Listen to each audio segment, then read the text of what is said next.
Одним из защитных дыхательных рефлексов является кашель или усиленный со скоростью около 160 км в час выдох.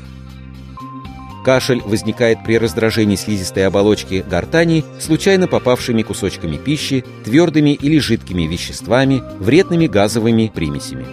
Благодаря этому предотвращается проникновение вредных веществ в более глубокие отделы дыхательной системы.